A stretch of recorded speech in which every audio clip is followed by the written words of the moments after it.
Hello, my dear students. Today, in this video lecture number 4, we'll talk about the constitutional validity of Minimum Wages Act 1948. This is unit number 1 of labor law, second paper. When we talk about the constitutional validity of the Minimum Wages Act 1948, you know, this act 1948 Minimum Wages Act, India introduced this act, giving both the central government and the state government jurisdiction in fixing wages, and the act is legally non-binding but statutory in nature, and the payment of wages below the minimum wage of rates amounts to forced labor. If any employer is paying less than the minimum wages, then it will be treated as means he is involved in forced labor. This act will amount to forced labor by the employer, and wage boards are also set up to review the industry capacity to pay and fix the minimum wages, such that they at least cover a family of 4 requirements of calories, shelter, clothing, education, medical assistance, and entertainment. So if any employer is paying less than the minimum wages, then it will amount to forced labor.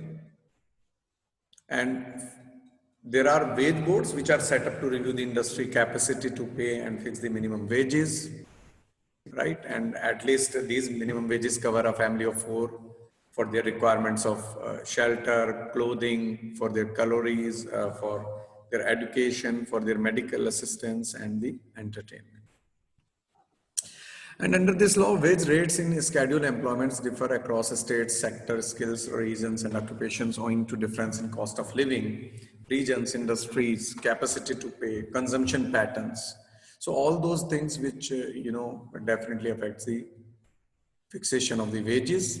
And this is the reason because, the different sectors, different states, different skills, regions, and capacity to pay, and consumption patterns. And so there is no single uniform minimum wage rate across the country, and the structure has become overly complex. Now we talk about the constitutional validity of the Minimum Wages Act 1948, and in this A part we'll try to learn that why this act is not unreasonable. The act is not unreasonable. So securing of living wages to laborers, which ensure not only their physical subsistence but also the maintenance of decency, maintenance of health, conducive to the general interest of the public. This is one of the directive principle of the state policy, and which is embodied in the Article 43 of the Constitution. So where subsistence is not essential, or the physical subsistence is not essential, but the maintenance of health and decency of the general to the general interest of the public is also required, and there is one of the directive principle of the state policies embedded in the Article 43 of the Constitution. And individual employers might find it difficult to carry on the business on the basis of minimum wages fixed under the Act, but this must not be the entire premise and reason to strike down the law itself as unreasonable. So individual employers may face some difficulties to carry on the business on the basis of minimum wages fixed under the Act, but only for that ground if we outrightly reject the law. So it would be quite unreasonable. Of course, maybe sometimes employer may face some difficulties while he is following the minimum wages to pay the workers. But still on that ground, we cannot say that law itself as unreasonable.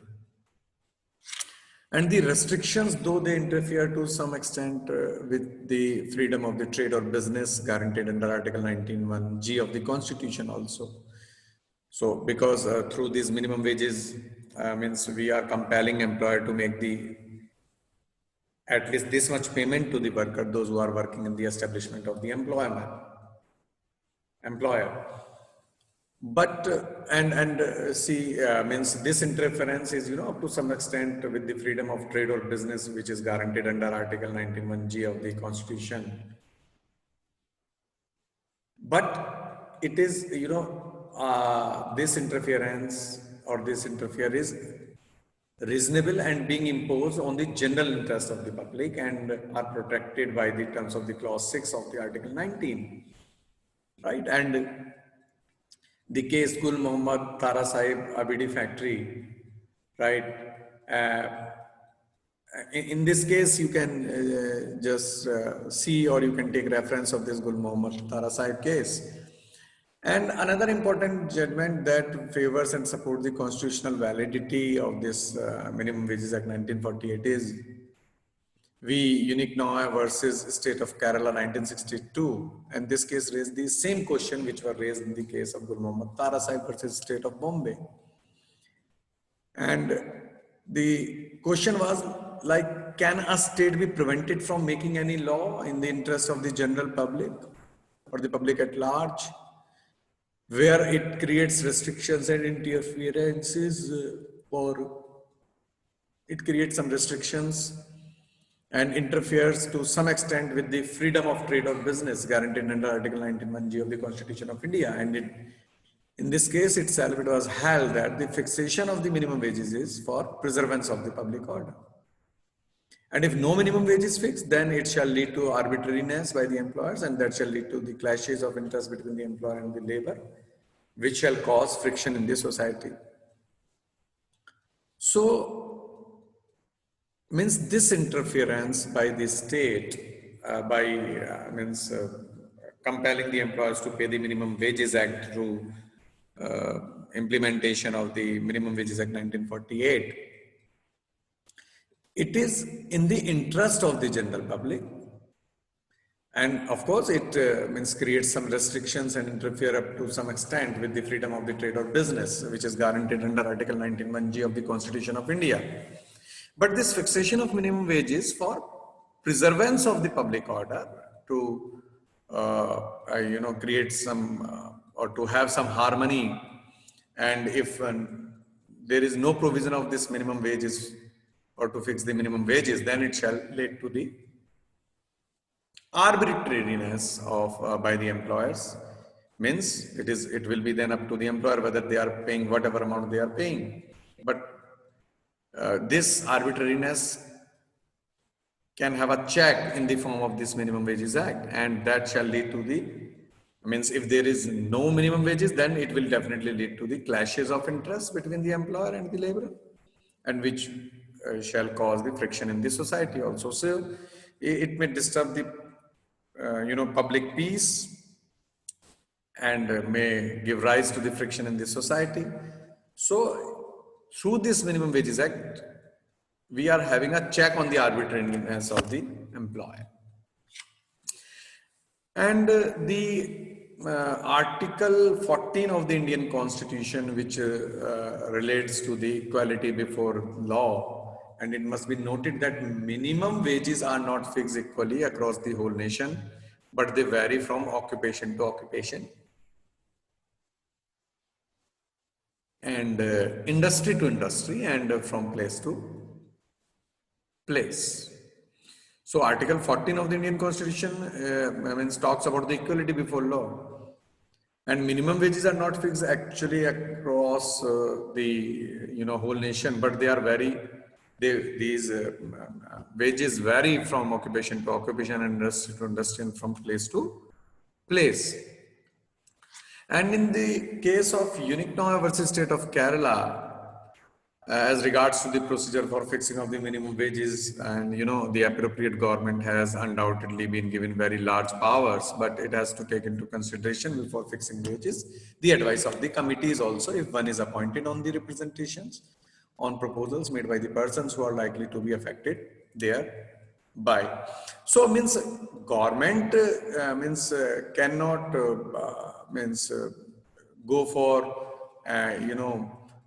undoubtedly being given very large powers, but definitely when government would be going to fix the minimum wages, then will take into consideration before fixing these wages the advice from the committees appointed on the representations on the proposals made by the persons who are likely to be affected thereby.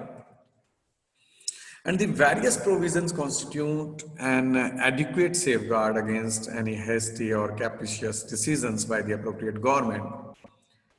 And in suitable cases, appropriate government has also been given the power to granting exemptions from the operations of the provisions of the Act. So if the appropriate government fails, like there is no need for the implementation or for certain provisions of the Act, then government is having power of granting the exemptions from the operation of the provisions of the Act on certain establishments.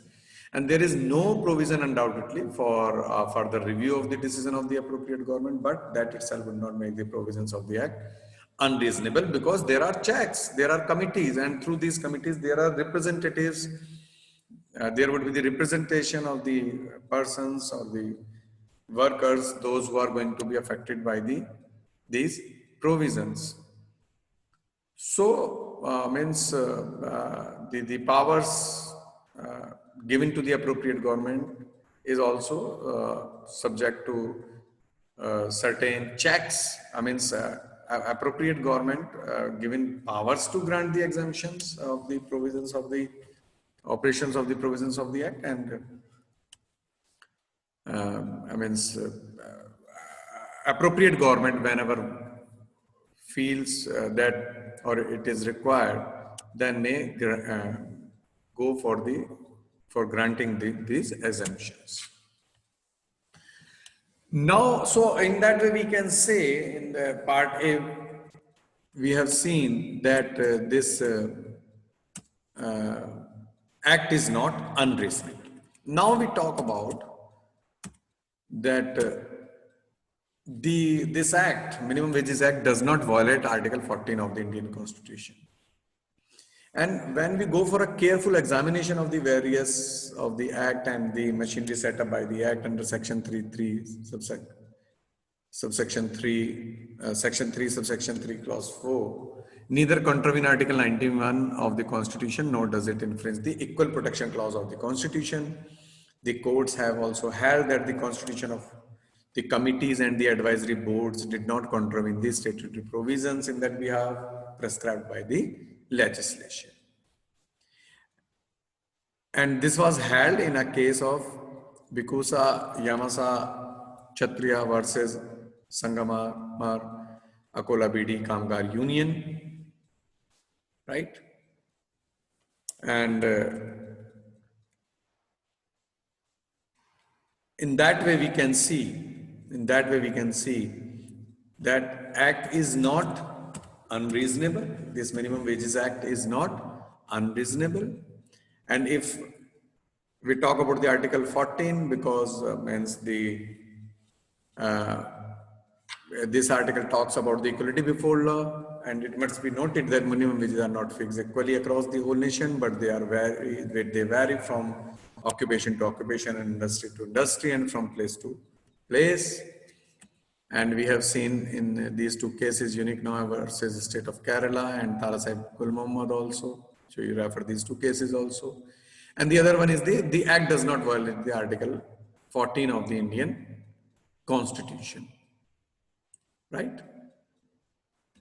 So in that way we can see that this Act is not reasonable and does not violate the Article 14 of the Indian Constitution. So this is all about for today's lecture, today's deliberation, my dear students. I believe this will definitely help you. So you just go through these slides, right? Thank you so much. Take care.